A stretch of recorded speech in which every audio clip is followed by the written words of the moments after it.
Canto 5. Other way around. Canto 5, chapter 9, text 12. You repeat after me or I just read? I will just read you. It's prosa. Atha kadachit kashida Ursula Paturbhadra Kalyani Purusha Pasum Alabhatapatya Kamaha. Word by word meaning. Atha, thereafter. Kadachit, at some time. Sometimes. Kashchit, some. Varsala, Pati.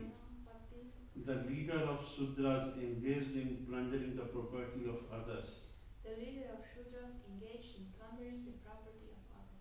Bhadra Kalai. Onto the goddess known as Bhadra Kali. Purusa Pasum. An animal in the shape of a man. Alabhata. Started to sacrifice. Apatya Kama. Desiring a son. Translation. At this time, being desirous of obtaining a son, a leader of dacoits who come from a Shudra family wanted to worship the goddess Bhadrakali by offering her in sacrifice a dull man who is considered no better than an animal. Purport by His Divine Grace A.C. Bhaktivedanta Swami Srila Prabhupada ki jai. Low-class men such as Shudras worship demigods like goddess Kali or Bhadrakali for the fulfillment of material desire. To this end, they sometimes kill a human being before the deity. They generally choose a person who is not very intelligent, in other words, an animal in the shape of a man. So, we are reading this Canto 5, chapter 9, which is primarily talking about one of the great devotee of the Lord, Jadbharata. So, overall the Bhagavatam, if you read and the way Prabhupada explains, he put a very great respect for the true devotees of the Lord. And in many places, the devotees are highly glorified, not because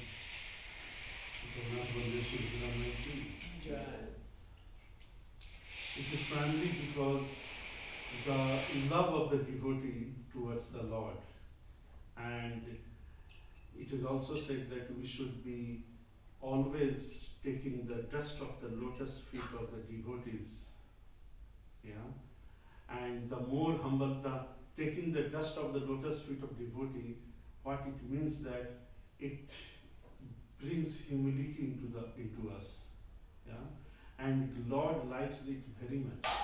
Even Lord is also longing for taking the dust of the true devotees, the great devotees. And it is said in the Shastra that, or somewhere it is described that if you see many of the photographs of Krishna, where Krishna is basically floating into a banana leaf, as a child Krishna, and he is holding his leg and trying to suck the toe, and the Acharya explains that this is basically Krishna want to test that how it tastes, to be of the dust of the lotus feet of the devotees. So, and Krishna loved this, and anybody who basically demean his devotees is not happy at all.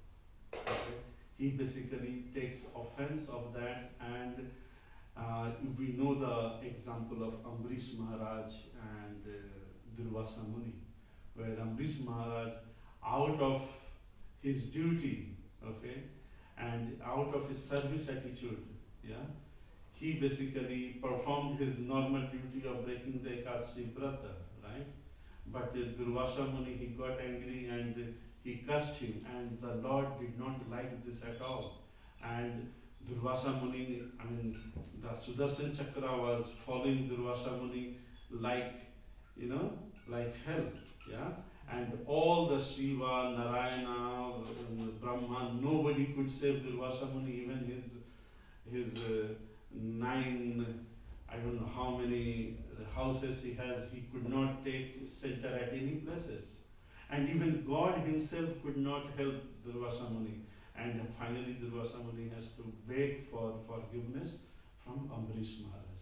So that's the potency of a true devotee, a devotee who is very much surrendered to the Lord.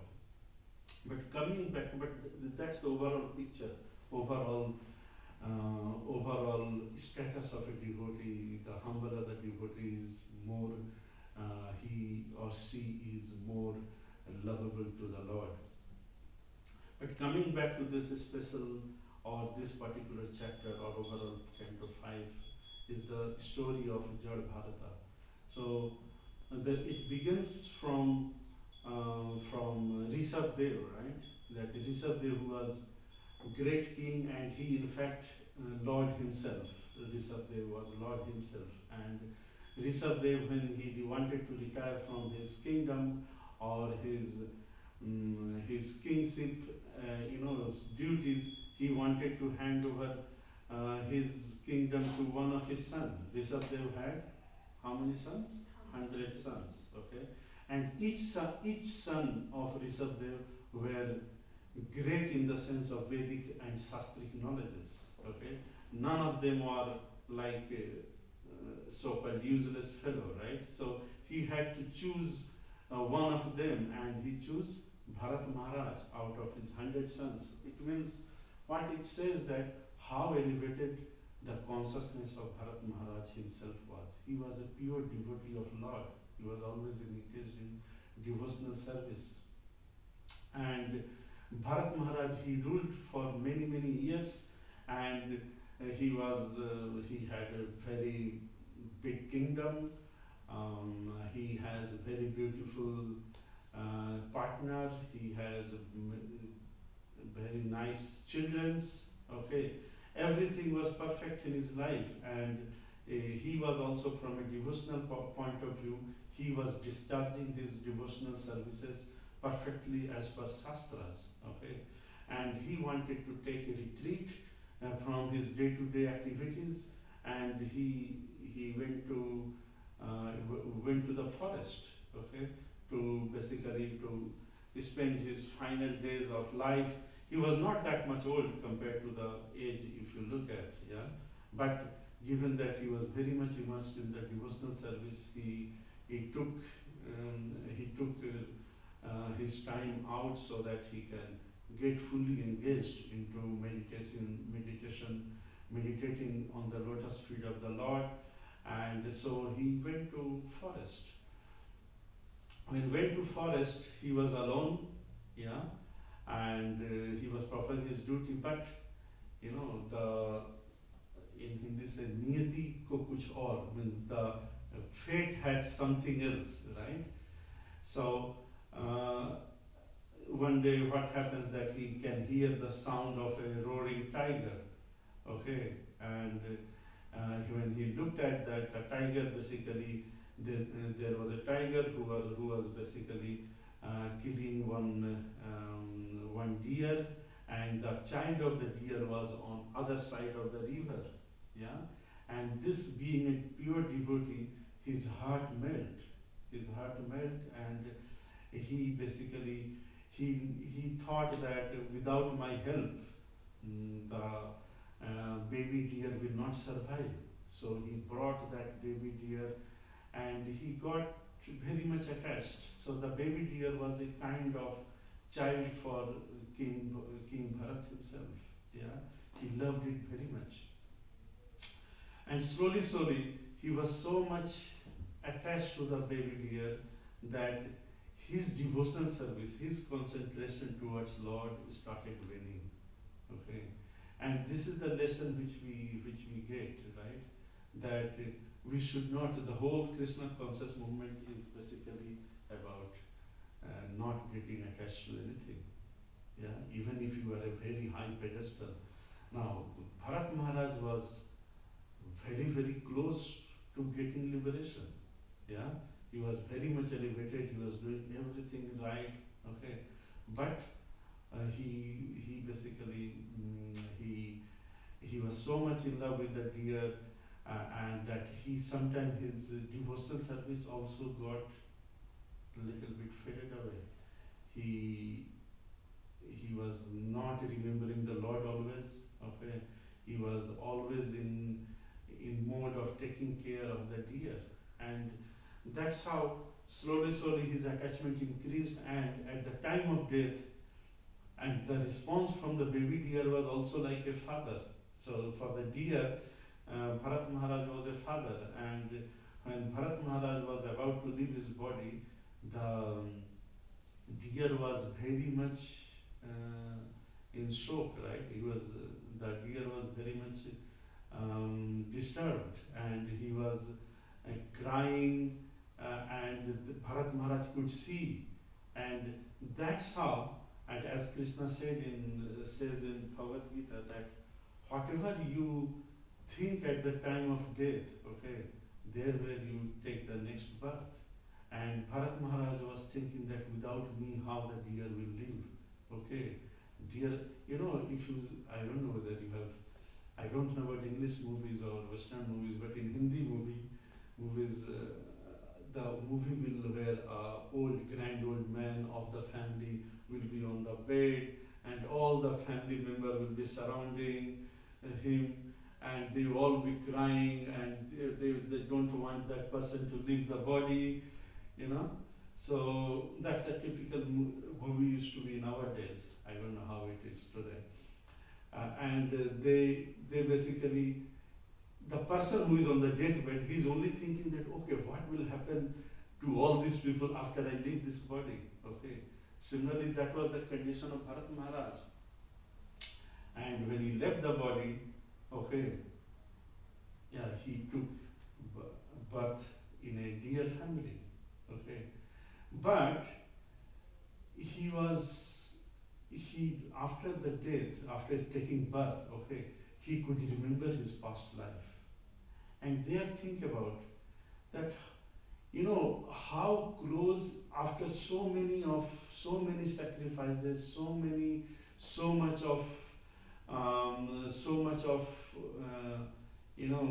tyag and all, okay, Bharat Maharaj fell from a kind of, he fell from the high pedestal, right? And sometime it is said that the whole stage was set for by the Lord himself. Yeah. So the deer which was born could remember, okay, his past life, that who I was in my past life. And with this, the deer basically he also started feeling that this is not what I wanted to be. That soul inside the deer always thinking this is not what I wanted to be. So it was not a normal deer. It did not started jumping around with all the deer friends and all. It always used to stay alone.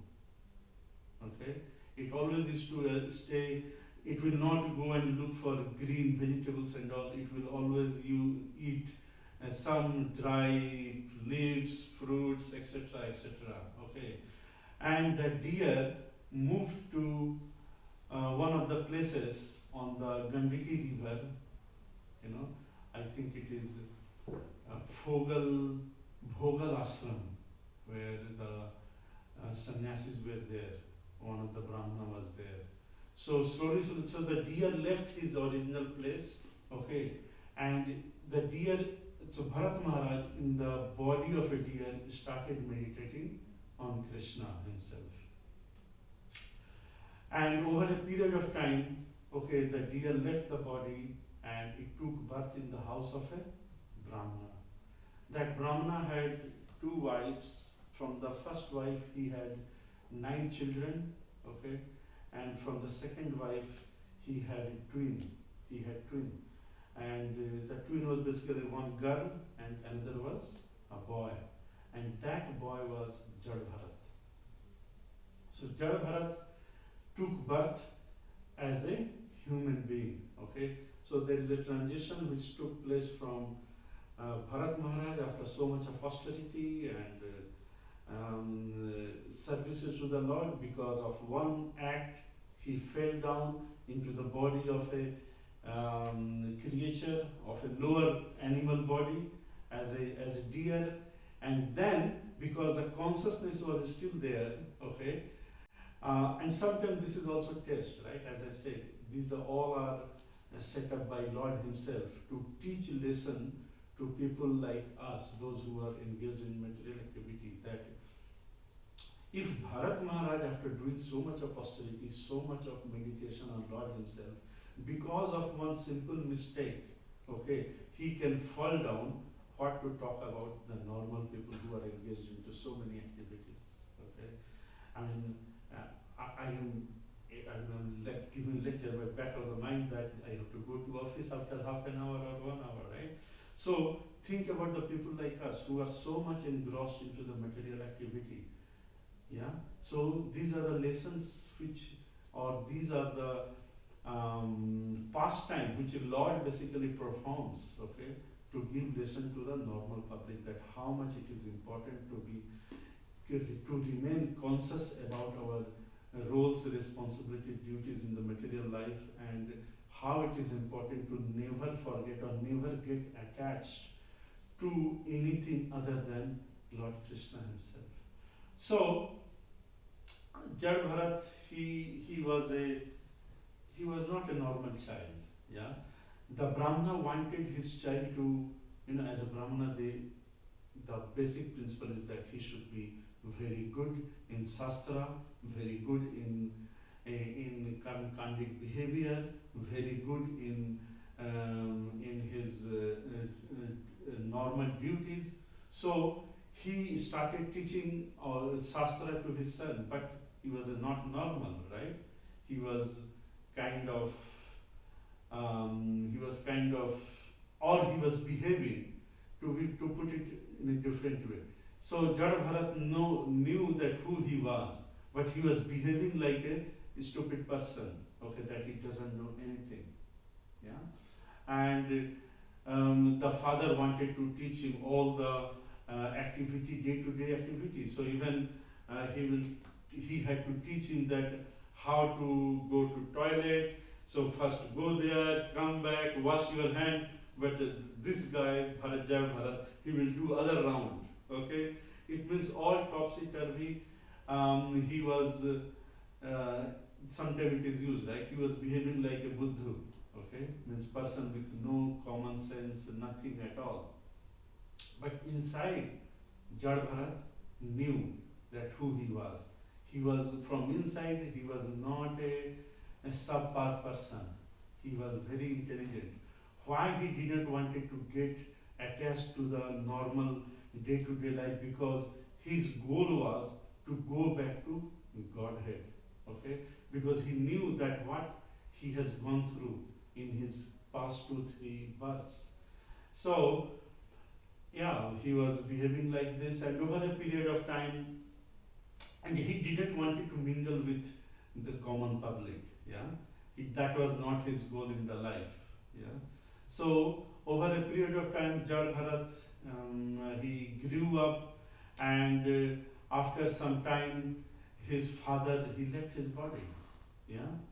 And when his father left his body, his mother also became very out of sorrow, okay? She also, gave her body on the pyre of his father, okay? So that's how Jad Bharat left his parents. And now, who is left? His step brothers and his stepmother, and they did not like this person at all, yeah, because they knew that he is useless fellow. He doesn't do anything. He cannot do even a simple thing at house. So they will all be basically kind of torturing him day and night. Yeah, they will not give him proper food. They will give him all the leftover food from the house. Okay, all the which even animals cannot eat, okay, those kind of food he was given, Jad Bharat. So he was not respected, forget about respect, he was not even treated as a human being, it was treated more like a animal in the house. A similar reference we find in Chaitanya Charitamrita, where I believe it is Raghunath Das Goswami who was living in Jagannath temple, and he will always look for all the foods which is basically wasted food, and he will go and pick up from there which is thrown, which even the animal also cannot eat. He will basically pick up and eat from there. There is a kind of some reference or some similarity in one of the pastime of the associate of Lord himself, Lord Jagannath Mahaprabhu, in Sri Chaitanya Charitamrita. But coming back to Jad Bharat, so Jad Bharat was treated very badly. They will engage him in all the different kind of activities. Okay, those activity which is basically nobody in the house wanted to do, so they will put Jad Bharat there. So they also assigned him one of the activity is basically to look after the field. Okay, even he used to behave in such a way. So earlier, I don't know how many of you have gone to agriculture fields, but earlier they used to grow the food. You have to plane the land. Okay, so there will be a plow. Okay, so the plow, you tilt the land, and then you make the land plain, and then you basically put the seeds of whatever grain you want to grow. And when they engaged Jad Bharata, so the place where it was high, that's supposed to be plowed and put in line with the lower part of the field. But Jad Bharat will do other way around. He basically plow from the lower and make a big kind of a small mountain type of thing. Okay, and the step brothers, they will get angry. Okay, they will treat him very badly. So they found one job for him. In villages, and this is even there also today. Okay, I'm talking about the North India places where I come from. So the farmers, they grow many crop into their land. Okay, and to save the crop, somebody has to guard the farm. Okay, because what happens that in night, many of the animals, okay, especially deers and nilgai, they call it. It's a kind of cows and all, but they are not cow family. Little bit from the forest. They look for the time in the night. Okay, and they come and destroy all the fields. Basically, they want to eat food, right? So they basically come from the. This happens in here also. I don't know. No. It doesn't happen. So earlier, the farmer they were given arms, okay, to kill these animals so that they don't destroy the farmland. But now the government has banned after the current government, because they say, okay, killing is not good. Okay, so the farmers have real problem. So this is not a new problem, which I wanted to say. This problem existed in Satyuga also at the time of Jad Bharat. Yeah. So the Jad Bharat was given a job that he has to sit on a high place in a highland, and he has to always monitor the farmland so that no animal comes, okay, and destroys the. So normally and it's not only animals, even sometimes if you see the corn field, okay, the birds, they also come, okay, and they do quite a lot of damage into the field, okay. So the person who is there, we used to, because we don't have mountain, okay, so we used to put bamboo, house there in the field, and from the bamboo house somebody will sit there, and they will basically show away all those birds or animals. So basically they will shout loudly, okay, so that the animals know that there is somebody here. So here, and they will go away. So that was the job which was given to Jad Bharat. That you sit here, okay, and we will give you food, okay, but you have to take care of the farm, okay, show away all the animals who come during the night or day. So that was the job given to him.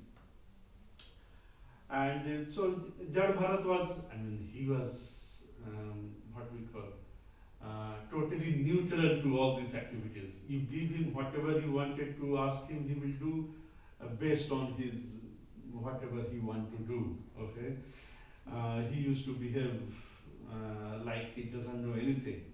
Okay, but Shastra says or that was intentional from his part, right? So anyway, he was there.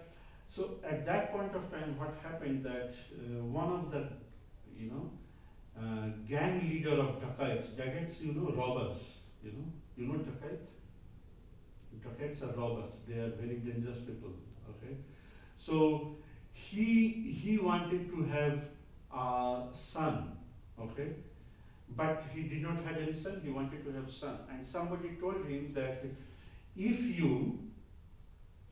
you sacrifice one animal-like human being, okay, at the feet of Kali and the deity of Kali, and give the blood, okay, of that animal-like person for Kali to drink, okay, if you do that sacrifice, you will beget a son, okay. And all the crazy people, they believe in those karma kanda very much. So he started looking for such person, okay. And in fact, he had one person who was animal-like man, okay. So they caught hold of him, and when they took him to the Kali, into the Kali temple, and wanted to sacrifice, that person fled away, okay. So since that person fled away, his puja got disturbed. So now they started looking for a new person. And then most of the people, they go into these kind of areas where there is nobody, and so if they go and search into the village, people will be aware, and they may not allow them. So they basically go into the field if they can catch hold of somebody. Okay, so they went to the field and they got Jad Bharata there. And they caught hold of him, and Jad Bharata, being unaware of anything, okay, they asked him to come. He simply came along with them, and they took him to the Kali temple. And there they did all these pujas and all, okay, and then they wanted to sacrifice him. So they put his neck on a sacrificial stand, okay. So normally they, if you see, there is some structure made of wood or sometimes made of, so the neck is put in there, and somebody basically takes a sword and kills, whether it is animal or in this case it was supposed to be a human. So when he was put on there, and the leader himself, okay, leader or one of the dacoits, okay, he took the sword and he was about to kill Jad Bharata. At that point of time, the Kali herself came out of the deity form, okay, and she basically came out, okay, the deity of Kali, okay, she came out from there, and she took the sword from the hand of that person, and she started killing all those dacoits over there, okay. And this is where, this particular shloka, basically, this is the story which this particular shloka is narrating, yeah. So the further shloka says that the Kali basically takes the sword, and she starts killing everybody, and the Kali basically feast on the blood of those thieves or the dacoits, and that's how Jad Bharata gets his life back. Okay, there are further stories of Jad Bharat in this series. Okay, but the most important point here is the is this our consciousness. Okay, the reason why a person like Bharat Maharaj, who was very very intelligent, who was very much aware of all those things which he has to go through because of very very small mistake, yeah, and we as a devotee of Lord Krishna, we should take lesson from the story of Bharat Maharaj, okay, that at any given point of time, okay, we should be always conscious, or we should not get too much attached, okay, to anything in this world. Yes, we have a human body, we need to get the things done. I mean, when we say don't get too much attached, doesn't mean that you start disrespecting everybody. That's not the point here. In the beginning of the session, I always said that we should always respect the devotees. We should always consider as a dust of the lotus feet of devotee. But at the same time, and that's why I started in the beginning, that how much devotees, how much relationships are important. It's not that I am a Krishna devotee, okay, I don't care about anybody, okay, no husband, no wife, no children, it's only I focus on Krishna and that will give me liberation. That's not the point here. A Krishna conscious person is always aware of his roles and responsibility into whatever ashram he is in. Yeah? So the ashrams tells us a brahmachari is always focused. He has no a brahmachari and sannyasi, they have no relation or no attachment into any external world. Okay? Because that's the ashram which they are in. They are fully focused on meditation, taking care of the deities, doing the services, etc. etc. As a grihastha, there is a responsibility of taking care of not only focusing or concentrating ourselves on the services of the Lord, but apart from, there is also additional responsibility of taking care of the family, friends. All those are parts and parcel of the daily duty. Many a times people forget, if you see many of the brahmacharis who transition from brahmacharya ashram to grihastha ashram, there is always a conflict.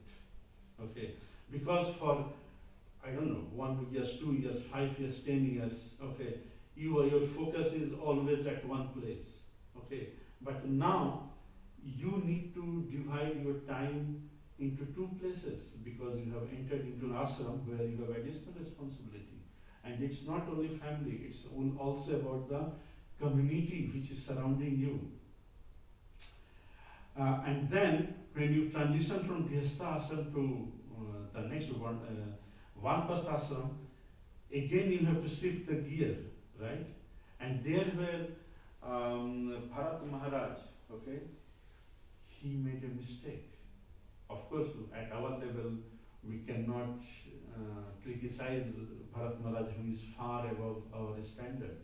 But the mistake was made. Okay, he got attached to an animal. Okay, of course we should be kind to everything. There is no doubt. Okay, but don't get too much attached to anything in life. Okay, we need to, as per Shastra, we need to perform our dharma as per the ashram which we are in, but ultimate goal is going back to Godhead. Okay, and this is the lesson which we get from the story of Bharat Maharaj. We will, in the next, whoever is the next speaker, there are many other pastime of Jada Bharat.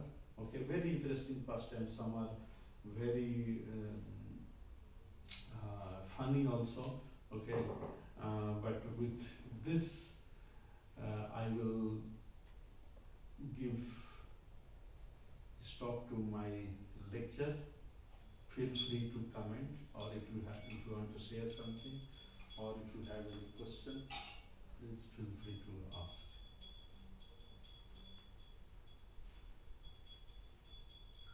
You always have question.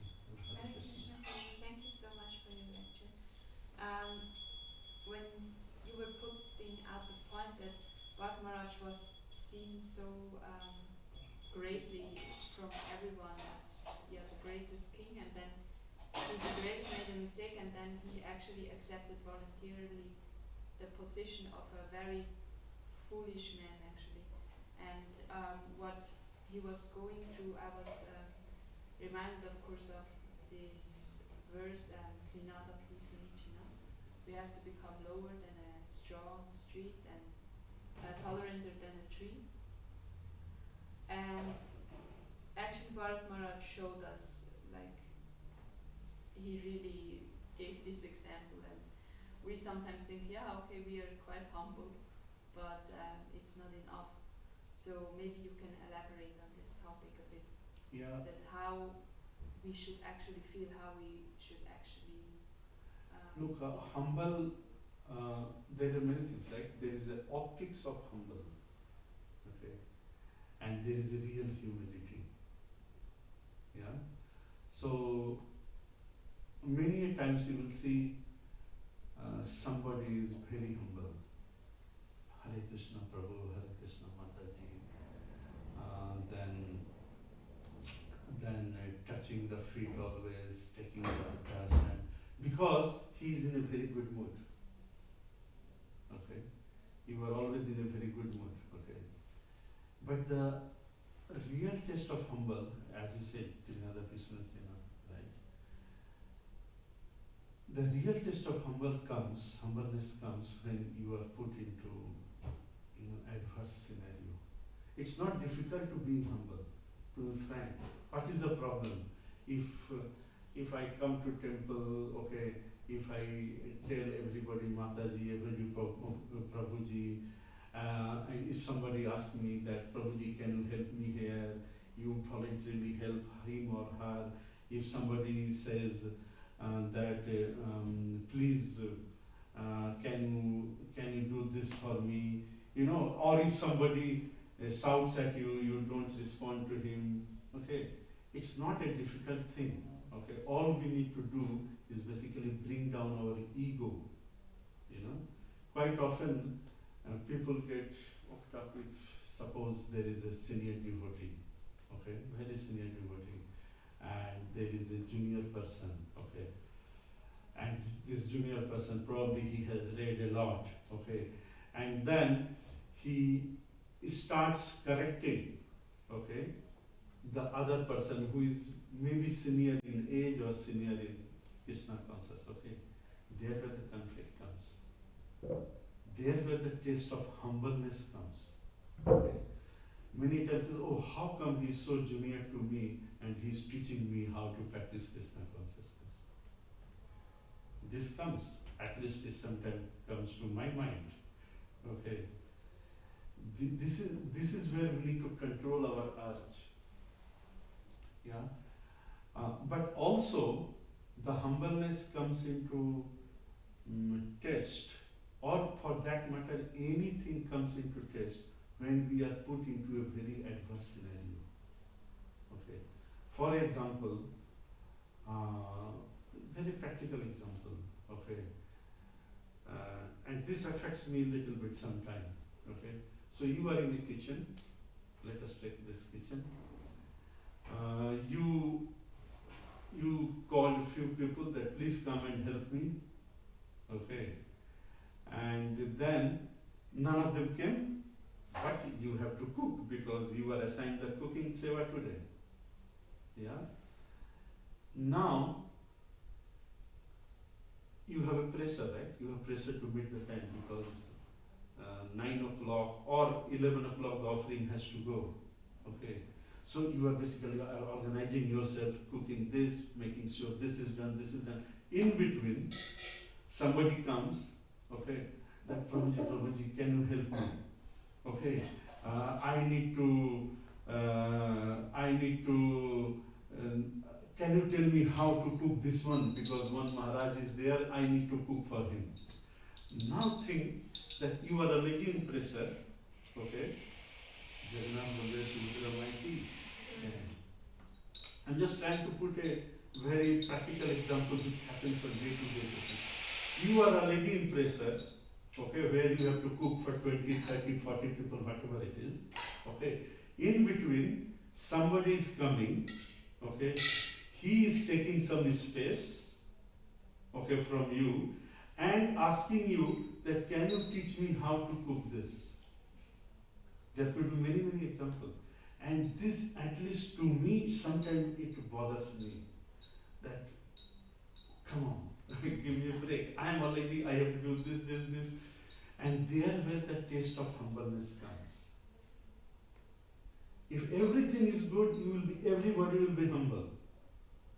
You know, but if you are in an adverse scenario, and this is not a big adverse scenario, it is not a matter of life and death, okay, but it's a matter of I want to meet a timeline and this person comes, okay, and disturbing me, okay.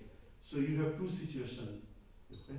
If you have really understood how to be humble and what humbleness means and how much Krishna loves a humble person, okay, your response will be different, okay, in this scenario. You may be very humble and say, Mataji or Prabhuji, do this,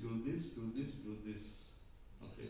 Or you can say, Mataji or Prabhuji, okay, I'm a little bit busy. Can you help me? And once I am done this, I will sit with you or I will help you in cooking this. Look, you are doing the same thing. Okay, or you can tell that, sorry, can you go from this kitchen? I'm already too much, I have too many things to do, which is not so nice way. So it's up to you that how much you understand what does humbleness means. And the taste of Radhanath Maharaj says that, the taste of your humbleness or taste of your patience comes that in the most adverse situation, also you tolerate that person. In most adverse of the adverse situation, you tolerate that person. That is called humbleness. It's very easy to give lecture, on humbleness, on tolerance, okay? But it's very difficult when we have to follow it. Try sometime, okay, as a test, okay, when some Mataji who is regularly doing the service, okay, you don't have to go far and ask something, okay. You can try on yourself. Yeah. So yes, we read every day, and that's why every day we have to remind ourselves that Trinaditi Suvichena, okay, humble than a blade of grass, because the grass is always being, walked upon by many people, but it never complains. One explanation which people, if you tell this to other people outside, okay, they will say, oh, how does the grass complain? Okay, because it has no way to complain. You are anyway, walking over it. Yeah? But that was not the point. The point was that you should be like that without complaining, you tolerate the person. Okay? And the more we bring our tolerance level high, okay, the amount of humble we become. So it's all about the knowledge. When we started, at least I started Krishna Conscious Movement, joined Krishna Conscious Movement. So in the very beginning, we used to have session. So you read the Shastra, okay, and after that we used to have DUA session, discovery, understanding and application. So from the sloka, what you discover, So maybe 2-3 points. Okay, like from the Jad Bharat, right? What we discover, or from the story we just discussed, we discover that we should not get attached to anything. So discovery, understanding. So understanding is basically why we should not get attached. Because the story which we hear from Bharat Maharaj, because of, even though he did everything right, just one mistake, small mistake, and it's finished. Okay? So that is understanding that we should understand that even if a small mistake in our devotional service may bring us into a different yoni, give us a different path. So that's understanding. What is the application? DUA, discovery, understanding, application. What we learn from the lectures or slokas or readings and all, how do we apply into our day-to-day life? And out of all these three, the most important and most difficult is the application part. There are many, I can tell you, if you go to internet, there are many people giving lectures. And the lectures, if you hear the lecture, okay, you feel like what kind of person, how much knowledge he has, okay. I mean, he has given such a nice thing. But if you look at applications, and I'm not talking about Krishna, I'm talking about many other sampradayas, but if you look at application, sometimes the application is not even zero, it is in minus. So, the most important, the question which you asked me, Mataji, is that humility, bringing humility, is to applying whatever we learn from our day-to-day reading or lectures. Because without application, it's like it is told, right? Why we do the japa? We do the japa because at the time of death, since we are doing always remembering Krishna in our back of mind, at the time of death, we will remember Krishna. So that's the practice, that's the application, real life application. Okay? And if whatever we learn, we hear, if we don't apply, okay, there is a 99.9% chance that we forget what we heard. Okay? Unless until it is applied, it is not going to seep down into our throat, if it is eating into our blood, if it is a kind of DNA. And if you've seen many devotees, even in this temple, okay, I met many devotees who were so humble.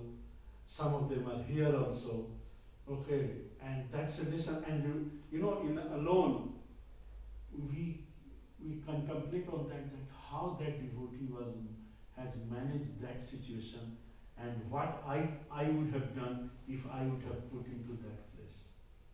Some devotee, you see, they react violently. Some devotee, both do the same thing. They wanted to convey the message that sorry, I am not able to do this time. But somebody does in a different way, somebody does in a Krishna conscious way. And the Krishna conscious way is basically passing the message with humility, tolerating the person with humility. Yeah?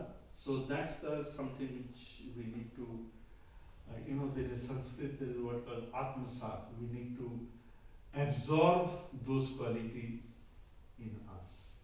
That's the whole objective of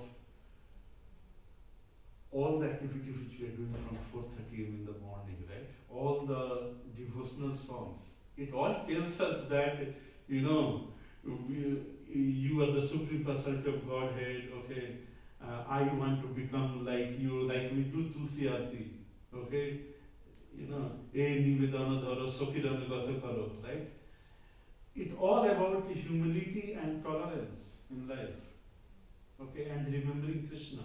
If these 2-3 things we can, we can bring into our day-to-day activity, it's not very difficult. But as I said, I am also talking so much. It's not easy to be tolerant. It's not easy to be humble. Yeah, And sometimes in some situations, okay, like somebody said, what do you do if you are walking in a forest and there is a lion sitting on the road? You go and do dandavat because there is a jiva, there is a soul inside the lion, right? Do you do that? Of course not. Yeah, of course not. If you are sometimes many of those people which you meet that, oh, you are in office and you have an argument. Okay, what you do? Even in office, if you humbly pass the message, okay, it works. But there are situations, okay, forget everything. Arjuna, right? The whole Bhagavad Gita was told to Arjuna, okay, not to be humble. So there is a contradiction always, right? Arjuna was told by Krishna that go and fight, not become a weak person. So being humble does not mean that you are a weak person. Being humble on the other hand, it tells you, or being tolerant other hand, it tells you that you are a very strong person. Because you can also, face this situation, still remain calm. The humility, the word humility is a weapon for the weak. If the person is weak, humility is a weapon for him or her. And an ornament for a strong person. If a strong person is humble, he will be seen as a person with very high moral. If a weak person is humble, it becomes a weapon for him. You are going into tram or bus, or somebody could, please can you give me the seat? I'm not feeling so nice. You are humbly requesting somebody. It's a weapon for you. You are getting a seat. If you faced some violent person, you can request, please, I have family at home. Okay, please let me go. This is a weapon. You are using this as a weapon.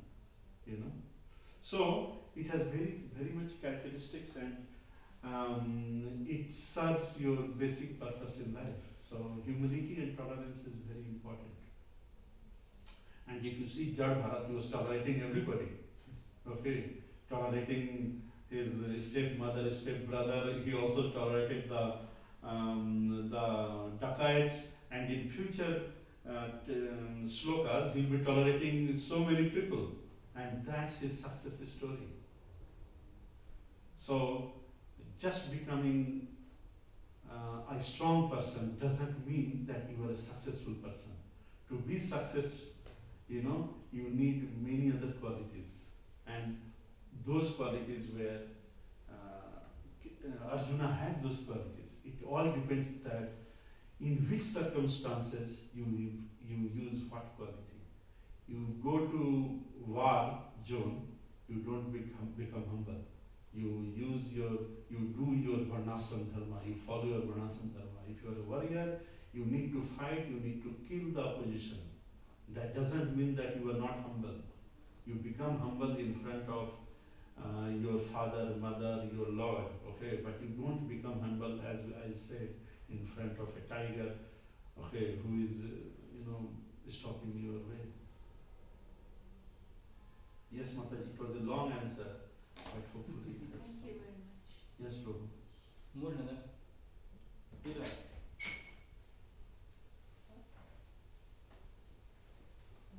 Yes, Mataji is doing translation.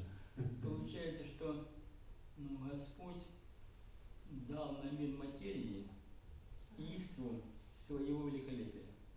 So, we live in the world of matter, and also Krishna gave his sparkle of beauty here, in this world. Yeah. Да. Получается, что это прямо бхакти. So this sparkle of beauty is prema bhakti, or what do you think about? Это искра великолепия. Прямо бхакти искра. Это любовь. Is it Krishna's love, this sparkle of beauty? Can you put the question again? Uh, So So we live in the material world, Yes. okay? And what is the prema bhakti and material world? He said that we live in material world, but Krishna gave sparkle of beauty here, and he asked if this sparkle of beauty is prema bhakti which Krishna sent in this world. Okay, so slightly different topic, yeah. So, but I try to answer as much as I can. Not too long, huh? Okay. So, by default, by nature, okay, everybody is happy, okay, and in fact, every human being, let us put it together, whether it is in material world or in a spiritual world, everybody in this world, okay, want to love somebody and to be loved by somebody. You know, everybody, okay, whether old, boy, girl, you know, everybody wants to love somebody and want to be loved by somebody. And that's the main, and that's where Krishna consciousness becomes very much important. The Krishna consciousness, what we do? We basically spread the message of love to the whole world. Okay? So the answer to your question is that yes, in material world also, okay, what message Krishna is spreading, or whatever the acharyas are basically spreading the message, it's all about creating a loving relationship between the devotees in general and in particular in devotees and in general in the whole world. Okay? And how it is done? Done through the bhakti yoga. Okay? It's basically serving the Supreme Personality of Lordhead, or Godhead, who is at the center, and from him emanates all the loving relationship between different people. Okay? So if you are in Krishna consciousness, okay, you are basically, the main objective of the people, okay, is basically to love each other. Yeah? I'm not sure how relevant answer is, but main thing which I said, everybody in this world want to love somebody and to be loved by somebody.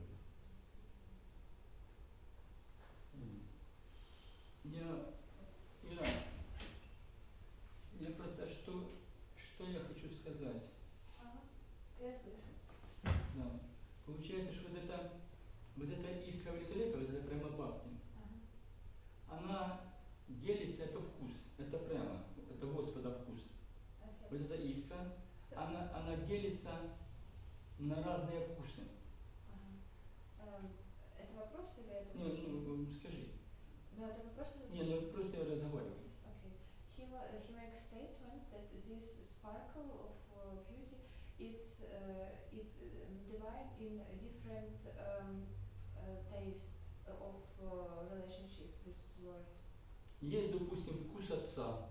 For И example, я люблю отца, вкус отца. for example, I have taste of love to my father, Но это прямо бхакти. but it's prema bhakti. Есть вкус мамы. Taste love to mother, Но это прямо бхакти. and it's also prema bhakti. Получается, здесь все прямо бхакти. So it looks like that everything in this world it's prema bhakti. Просто мы думаем, что мы берем это от отца. Это прямо бхакти. We think that we take something from our father, but it's prema bhakti. Другой нет любви. This is very good thing. Yeah, you know, there should be always, prema bhakti was what? Loving relationship. Okay? In this world, all the relationship, whatever we have, okay, that should be, so for example, you have a loving relationship with your parents, right? That's what you say, mother and father, okay? If that has the element of Krishna consciousness, okay, it is prema bhakti. But if your loving relationship with your parents is for material gain, then it's not prema bhakti. You know, so there are bhaktas, okay, who are bhakta because of material gain, and there are bhaktas who are bhakta because of love, actual love. Okay, so as long as your bhakti is not related to material, okay, that is prema bhakti, because that is directly coming, or because that is centered around Lord Krishna. So even in a house, right, the center of activity, you are cooking something, you are doing something, okay, it's all surrounds around Krishna. Okay, so suppose my mother want to cook food for me. Okay, so the food is cooked with the mindset that this food will be offered to Lord Krishna. So there is a loving bhakti with Krishna himself. That food my mother cooks, she offered to Krishna and then giving it to me. Even though the original objective was to give me, okay, but when it is routed through Krishna, there is an element of prema into that food itself. Okay, so that relationship between these two persons, okay, if it has Krishna conscious element, okay, that is basically nothing but the prema bhakti. You have a loving relationship. So all relationship, as long as you have this Krishna in mind, okay, this is prema bhakti relationship. Просто, Ира, просто, оно получается, что оно все равно прямо бхакти, все равно. Если даже обнимаю маму, да, я думаю, что обнимаю маму, это прямо бхакти. Просто я это делаю, не в сознании Кришны, и все. He says that even if when we don't understand that not conscious about Krishna, if I hug my mother, it's still prema bhakti, but it's like covered prema bhakti. No, so any material relationship, okay, any love without Krishna is not real love. If your love do not have the element of Krishna, okay, it's not real love. It will be a material love. Yes, the relationship between mother and son is pure. Okay, it's slightly mother and son is mother, son, or daughter is slightly different because that is unalloyed love, right? Correct? So yes, your love with the mother, yes, it is pure love, okay, but it has to be an element of Krishna, unless until it is not what we call, it's spiritual in nature, okay. Otherwise, it becomes sometime, when the child is small, it's pure because by default child is Satchidanand Vigraha, right? But as the time grows, when you become attached to material things, come into contact of material things, even the relationship between a child and parent, okay, becomes more or less transactional. You understand transactional? You give me love, I give you love. It's not unalloyed. You give me iPhone, mommy is very good. The mommy doesn't give phone, mommy is bad. So if there is no understanding of Krishna consciousness, yes, in the beginning when the mother gives birth to the child, it's unalloyed love. There is no contamination there. Okay. But as time grows, okay, as the child becomes bigger and bigger, and if the child is not Krishna consciousness, okay, that love is more or less transactional in nature. It's all as long as the mother loves the child, he or she loves, okay, after that it fades away. If there is no bhakti involved into that. Просто я хочу что сказать. It should be enough now. Я хочу что сказать, что допустим, Never ends. ну, допустим, у меня вот здесь, у Вене, есть прямо бхакти. Вот здесь. И оно с моим телом не связывается. Просто оно у меня здесь отдельно упаковано. Просто он здесь. Да. И допустим, когда я там смотрю на маму, да, а мне тут включает прямо бхакти. Я говорю, мама, ты такая красивая. Оказывается, это прямо бхакти просто действует, не мама. И в чем самообман? Actually, when he is small, is it? He said that he has prema bhakti in his mind, and when he looks at his mother, he thinks that he loves mother, but it's prema bhakti in his mind, is acting, and Yeah, I mean, because you are Krishna consciousness, you look at your mother, okay, with lot of love. поскольку вы в сознании Кришны, вы смотрите на свою мать с любовью. Ну, то есть сознание Кришны все равно это центральный момент. Не, я просто пользуюсь прямо бхакти на маму. Это называется, что я типа как вроде бы. Continue love. Ну понимаешь, вот я пользуюсь прямо бхакти, да? А думаю, что это мама. Оказывается, это Бог дает. He said that he thinks that he has love, but this love is still prema bhakti, and it comes from Krishna. Yes, that's why I said that even if you are not Krishna consciousness, Если вы не находите в сознании Кришны, then over a period of time, тогда со временем the love is not really, prema bhakti. любовь не настоящая. Because you don't understand, without understanding Krishna, you don't understand love. Кришна, вы не понимаете любовь по-настоящему. Ну это все равно прямо бхакти.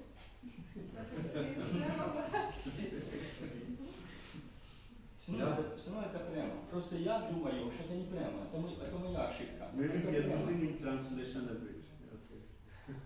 Окей. Еще раз. Не смотри. Есть только прямо, нема ничего другого. He says that only prema exists.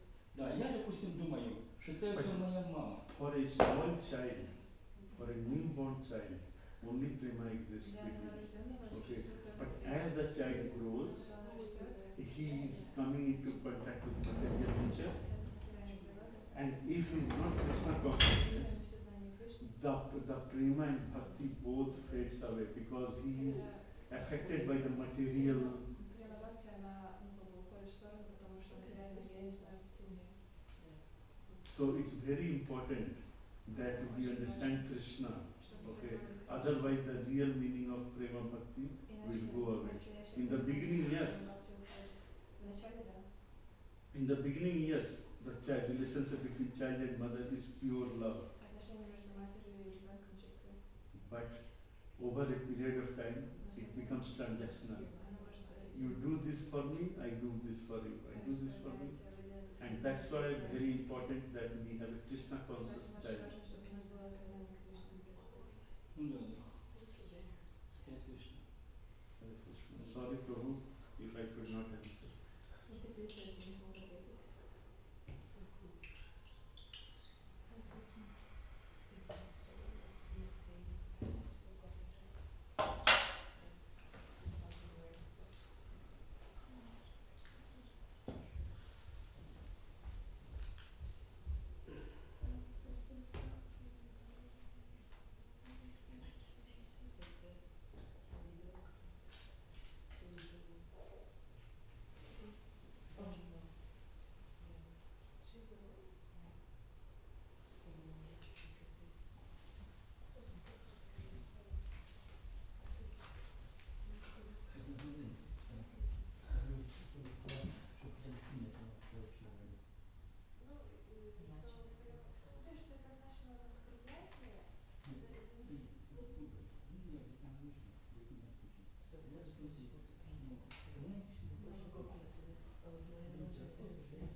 повного вкусу. І все.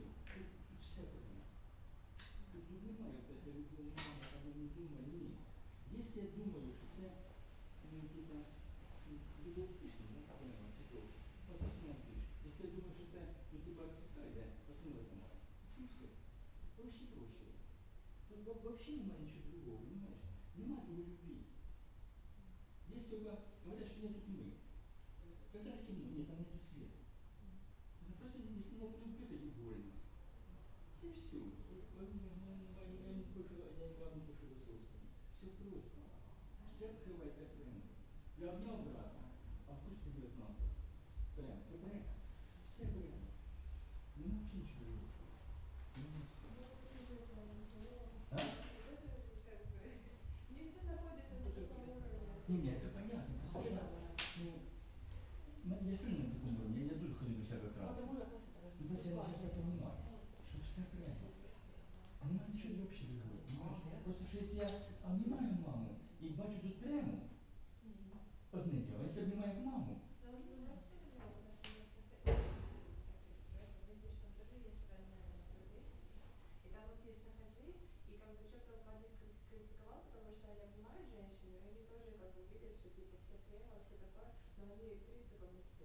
нет. Мы сейчас говорим пока, что нет, мы сейчас говорим пока за прямо.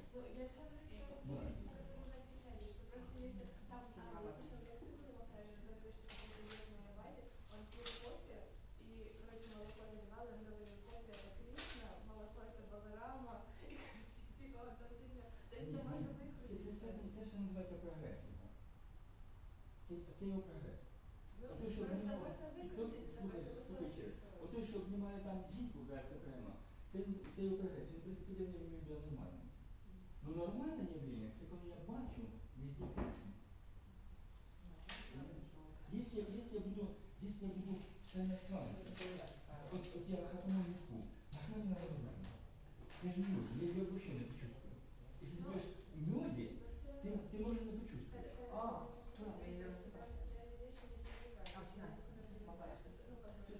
значит, да. Мало прямо хапнул. Допустим, ел мороженое, сделать мало, и ты еще делаешь мороженое. А ты хапнешь не так хорошо, ты будешь в трансе, тебе не нужно было мороженое. Не надо эти легко обнимать. Ну да. Но если как бы делать подмену и оправдывать мою материальную привязанность. Нет, это мы сейчас ты видишь правильно, это философия. Мы сейчас говорим с тобой, что Нет, все прямо. это практика. Не, все прямо. Потому что можно, ну, как бы философия и оправдывать свою материальную слабость. Нет, мы сейчас пока с тобой говорим, что все прямо. Все прямо. А потом уже, я ты правильно понимаешь, это уже второй вопрос. А все прямо. Любой в основном полдня все прямо. Да, Кришна это Христос, потому что чтобы мы где-то могли жить. Нет, это нужно держать понимание, что все прямо. И все помидоры, все прямо. Просто маленькая доза, если вы любите.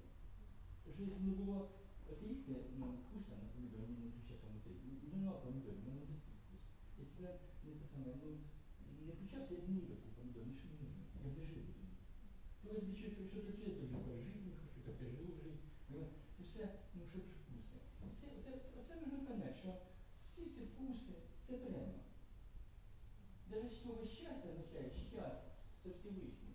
Даже слово настроение означает, ты в настроении, да, ты настроение со что-то показывает, ты в троении, ты в Боге. А мы не просвети, мы там что-то не собал. Це нема цього понимать. Если це понимать, проще.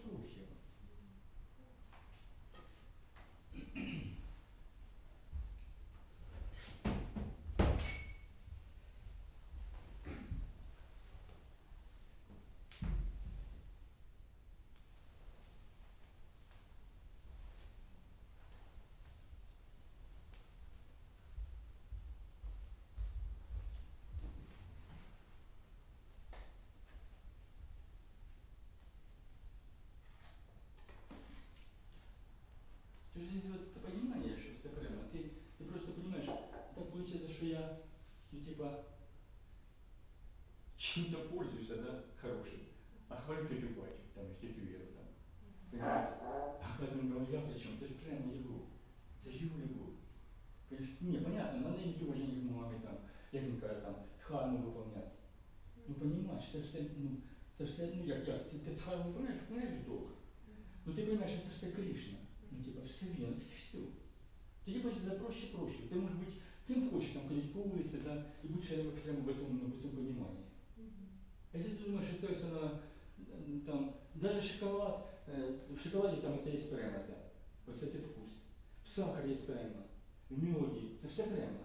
Причем Прабхупада говорил, что если пить вино и думать о том, что Кришна источник вина, то даже такой человек будет агрессивным.